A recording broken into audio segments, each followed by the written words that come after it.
Hi guys, I'm Diaz and you're watching the SUV Battle channel.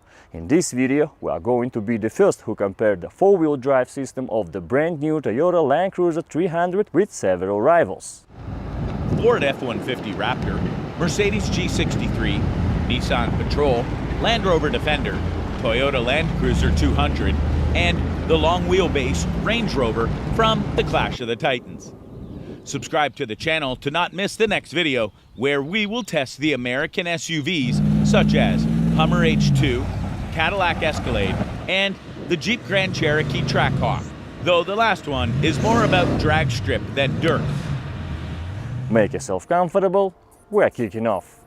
We brought the new Land Cruiser 300 to the same spectacular climb where we have already tested most of its classmates and potential rivals. A small note about the Land Cruiser 300. This is exactly the same car I drove during Toyota's official off-road presentation. That time it was on mud terrain tires, but today it has factory tires, Bridgestone Dueler ATs. The link to this video is available in the description below. The first contestant is the 2014 Nissan Patrol.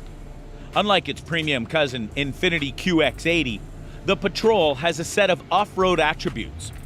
Let me remind you that Infiniti was not able to conquer this climb by the most difficult line, so let's see how Nissan will cope with it. The first drive is without activation of the off-road assistance.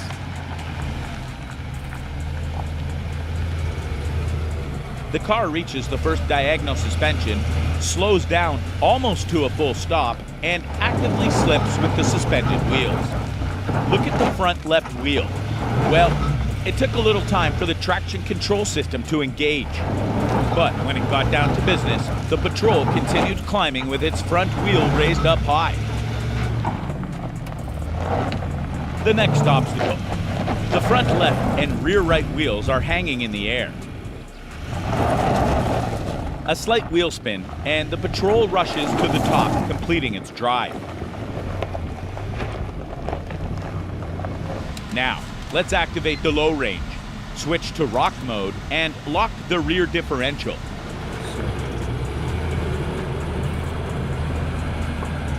The first obstacle. The Nissan stops with the suspended front right wheel and starts driving. As soon as the driver touched the gas pedal, the car immediately pushed forward as if there were no obstacles at all. Here, the driver had to add some RPMs because of insufficient grip of the skidding wheels. Only when the traction control system started clamping the front left wheel, which can be seen from its typical deceleration, there was more torque sent to the front right wheel, and the Patrol drove forward. The Nissan has no issues driving further up the hill, thanks to the long wheelbase and activated off-road arsenal. Next participant. Toyota Land Cruiser 200. This is the car I drove during the off-road presentation of the new Land Cruiser. Today, this car and the new Land Cruiser 300 will be driven by one driver who just drove the Nissan Patrol through the obstacle course. The first drive is in standard mode.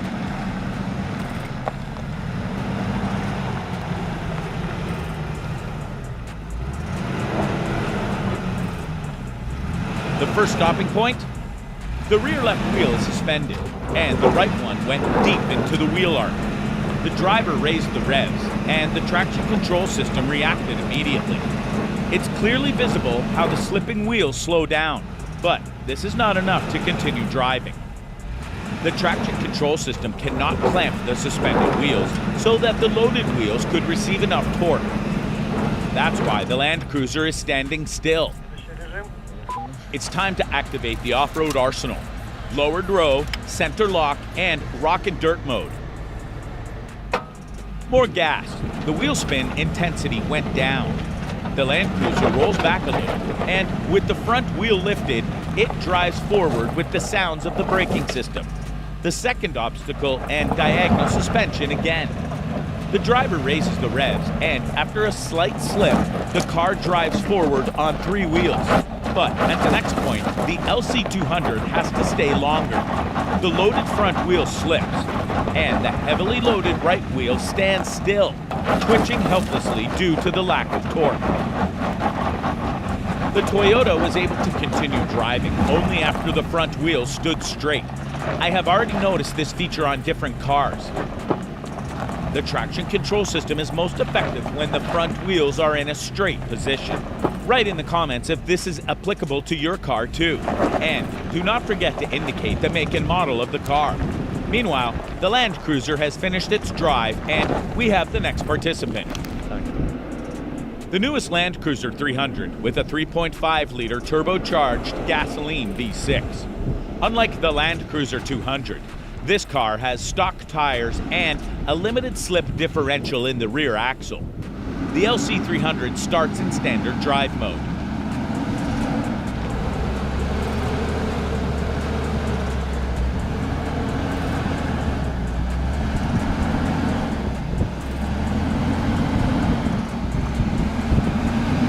The car drives to the first obstacle, makes a stop, and then, with suspended wheels spinning, the Land Cruiser stands still. Let's activate the off-road arsenal. Switch to the low range, lock the central differential, and the rock mode in the multi-terrain select system.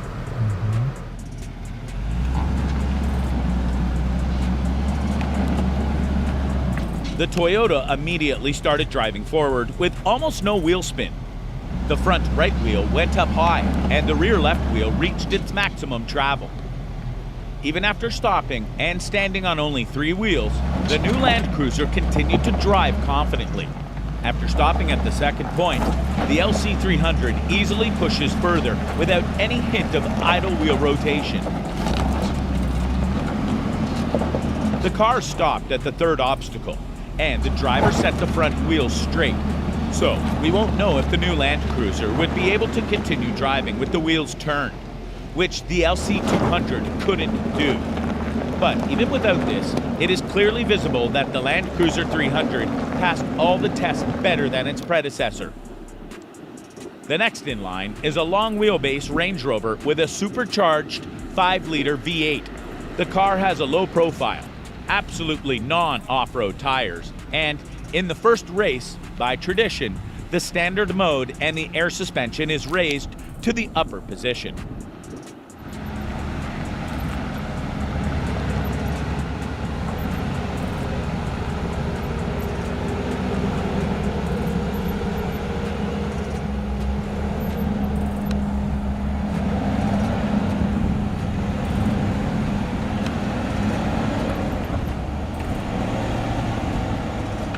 The Range Rover lifted its front right wheel on the first obstacle, not the rear left one, as all previous participants. The driver increases the RPMs. The rear wheel makes a barely noticeable slip, and the car drives forward with all wheels rotating at equal speeds.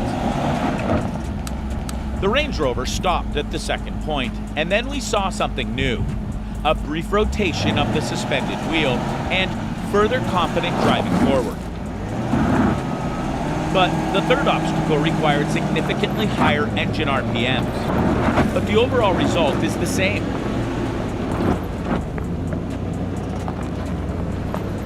Now, let's activate the low range and the rock crawl mode.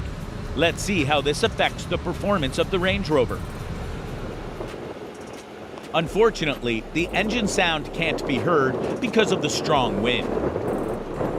The car reaches the first obstacle and stops.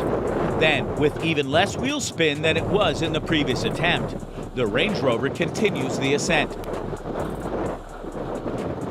There are no problems at the second obstacle, as well as at the third.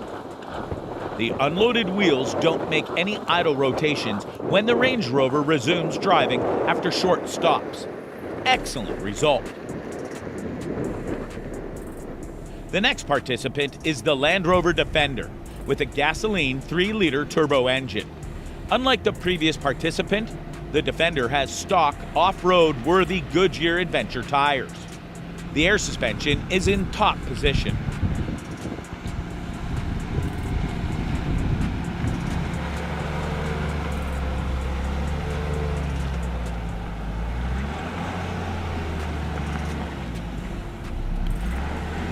The Land Rover reaches the first obstacle, stops with the front right wheel raised high, and without any hint of slipping, confidently continues driving, even being on 3 wheels.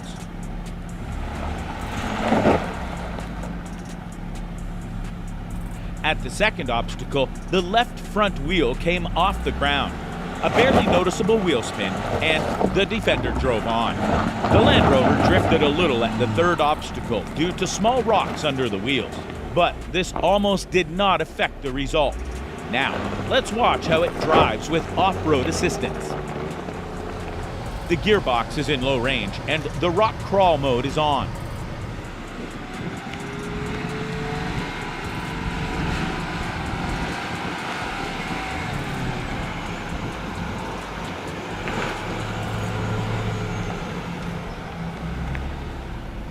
Just like the Range Rover, the Defender's front right wheel rises up. As soon as the driver touches the gas pedal, Land Rover immediately starts driving. The car rolls back to stop in the most uncomfortable position with a clear demonstration of the front wheel travel. But there are no problems here either. At the third point, the Defender is again exposed to the most difficult conditions. The main load falls on 2 diagonally located wheels. Plus, let's not forget about the steep slope and lots of small rocks under the wheels. To understand the complexity of the test, note the slight wheel slip at the beginning of the driving. While the engine is practically inaudible, I can assume that it was almost at idle RPMs. Very impressive. The next participant is the 2021 Mercedes-AMG G63 with a 4-liter turbocharged gasoline V8. It has front independent suspension, unlike its predecessor. You can watch the drive of the previous G63 in the Clash of the Titans video, clicking the link in the description. And as a usual case with the AMG G63, the car has high-speed road tires. The first drive is in normal mode.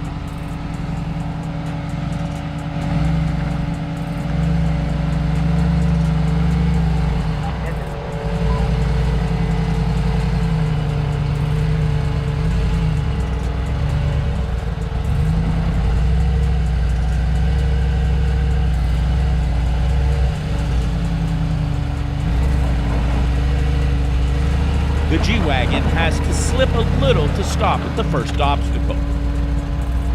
And then the traction control system, as if assuming the further scenario, reacts much more quickly, excluding idle wheel spin.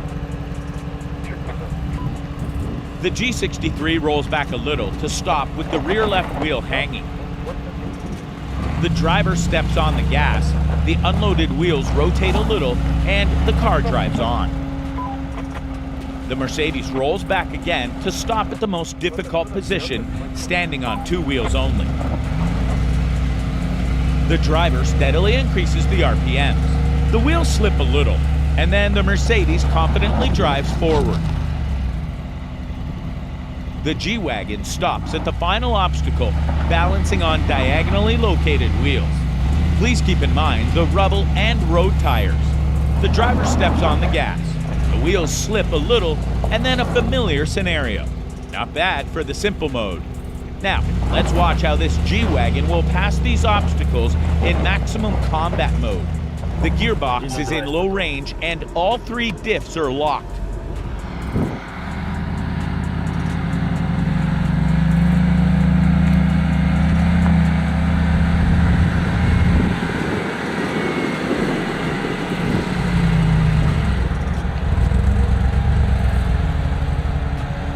Significant difference is already visible at the first obstacle.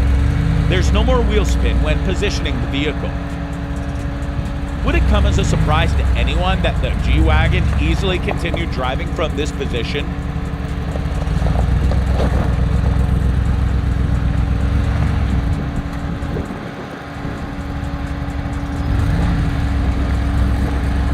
There are no problems at the second point either. All wheels rotate at the same speed, and the car drives forward. A slight rollback to stop at the third point, but even here, despite the road tires and rubber under the wheels, there is not even a hint of slipping. That's what honest mechanical locking differentials mean. The next participant is the 2019 Ford F-150 Raptor with a 3.5-liter gasoline turbo V6. This truck has participated in the battle of pickups together with Volkswagen Amarok, Ford Ranger, and others. The link to this video is in the description. The first drive is as usual in default four-wheel drive mode, without activation of the off-road assistance.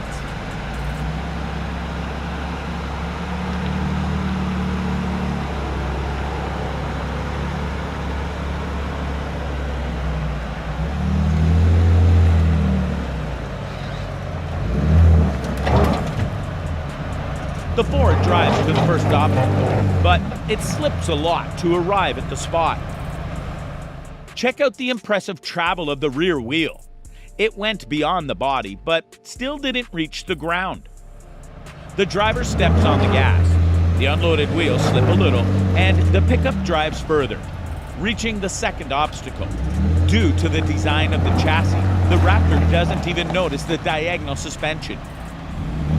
There was a barely noticeable slip at the third obstacle, but obviously this was caused by the specifics of the soil. Because unlike the rest of the participants, the Raptor's wheels kept touching the ground. Now the driver has activated the rock crawl mode, in which the Raptor automatically switches to the low range and locks the rear axle differential.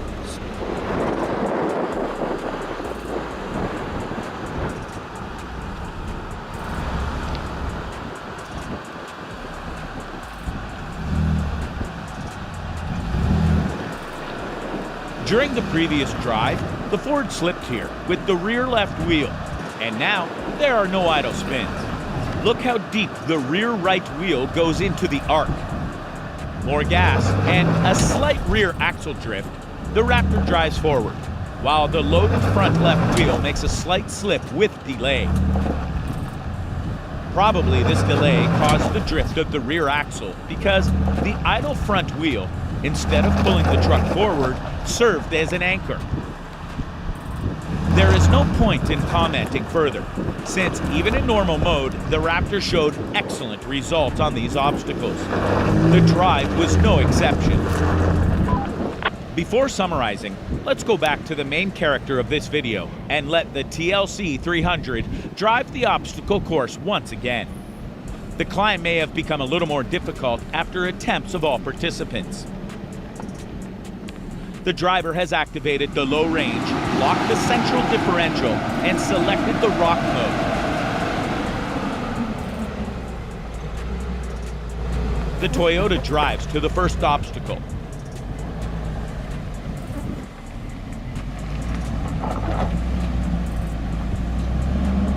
Stops at the spot with the front right wheel raised high and starts driving with a slight slip of the unloaded wheels. The Land Cruiser has no issues with driving further after a full stop with the rear left wheel hanging in the air. The Toyota rolls back to stop at the most difficult spot of the second obstacle. But nothing surprising happens here either. The LC300 is driving forward confidently. The last test with deep diagonal suspension and only two wheels touching the ground. The driver steps on the gas, and the Toyota, with a minor jerk at the very beginning, confidently pushes up the hill, despite small rocks and steep slope. Well, after watching all drives of the participants, it's about time to summarize. The Nissan Patrol with road tires showed an excellent result, especially in comparison to its premium cousin, Infiniti QX80. The latter wasn't able to conquer this climb per difficult line not so long ago. The Patrol coped with all the obstacles, both in normal and off-road modes. Plus, unlike the Toyotas, the Nissan, also with prolonged wheel spin, was still able to drive the first obstacle in the normal mode. Well, after activation of the off-road arsenal, the Patrol drove as if there were no bumps and potholes at all. Except for the second obstacle, where the Nissan clearly lacked tire grip and the effectiveness of the traction control system. The Toyota Land Cruiser 200 got stuck at the first obstacle in normal mode, though it allowed to demonstrate the effectiveness of the rock and dirt off-road mode with the low range and center differential locked. And to my great surprise, the off-road mode did not save the Land Cruiser 200 from idle wheel spin. I don't exclude that the Land Cruiser 200 fans start blaming the driver for doing something wrong on purpose. But look how confidently the patrol drove in this area, and how long the Land Cruiser slipped before driving further. The Range Rover has shown an exemplary four-wheel drive performance. That wasn't only because of the efficient traction control system, but also due to the electronically controlled central differential. The Range Rover easily coped with all the obstacles, even in normal mode. And when the rock crawl mode with the low range was activated, the drive was just perfect. Though, for that price asked, the Range Rover just can't drive badly. The Land Rover Defender's four-wheel drive is even better than its big brother's one. There is an effective traction control system reinforced by electronically controlled central and rear cross-axle differentials. Therefore, the Defender drove the obstacles with the same British nobility at almost half the price of a big Range Rover. Also, don't forget about the air suspension, which improves the ride smoothness and increases the ground clearance when necessary. The Japanese SUVs of today's test are deprived of this option.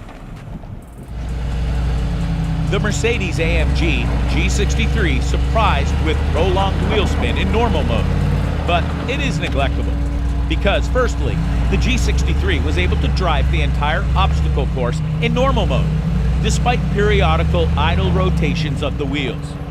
And secondly, with all three differentials locked, which is not possible for all other participants, the Mercedes drove exactly as the driver wanted. The drive was directly proportional to throttling, regardless of terrain and slope. And all this on high-speed road tires, a real SUV. The Ford Raptor once again surprised with suspension articulation, which compensated for its traction control flaws. This is exactly why the pickup slipped quite a lot in normal mode when positioning at the first obstacle. The crawl mode and locked rear diff have improved the situation, though this also made the Raptor drift with the rear axle during the diagonal suspension. The more effective work of the traction control system could prevent the front right wheel from slipping and ensure that more torque is transmitted to the front left wheel, which was stationary. Remember, the drives of the Defender and the Range Rover with the rear differential locked, their rear axle always remained on the line. And now, let's talk about the main character of this video, the newest Toyota Land Cruiser 300. Just like its predecessor, in normal mode the LC300 got stuck on the first obstacle. But after activation of the low range, locking the central differential and switching in the rock mode, the Land Cruiser handled all the obstacles with ease. Moreover, it did it clearly better than the Land Cruiser 200, even with factory tires. And as you remember, for the purity of the experiment, there was the same driver behind the wheel of both SUVs. The new Land Cruiser drives better in difficult conditions, and the traction control system no longer scares the driver with weird sounds. That's how you can hear it well on the old Land Cruiser 200. And this is how it is absolutely inaudible on the new Land Cruiser 300. Plus, don't forget the version with 3 lockers. Will it drive here like the G-Wagon? We will definitely find out at the first opportunity. In the meantime, the traditional awarding of the places. The third place goes to the Toyota Land Cruiser 200, as it slipped more than others, even in the off-road mode. The second place is shared by the Toyota Land Cruiser 300 and the Nissan Patrol. Toyota got stuck on the first obstacle just like the Land Cruiser 200, but in off-road mode it drove much better. Though the Patrol did well in the normal mode, but in the combat mode the Nissan slipped with 3 wheels at the second obstacle. The new Land Cruiser 300 drove confidently in the same spot with no wheel spin thanks to the more efficient traction control system. The first place goes to the Land Rover Defender. Regardless of the selected mode, the Defender always demonstrated an excellent result. Moreover, its price is quite comparable to the Japanese SUVs. You definitely have a question. What about the Range Rover, G63, and the Ford Raptor? Considering their price, power, and design features, I think it would be incorrect to compare them with the above four SUVs. Therefore, I decided to leave them out of the contest. Moreover, in one of the next videos, we will watch them again, but in appropriate company. That's all for me. Write in the comments which SUV surprised you and from which you expected more. I'm Diaz. See you in the next video.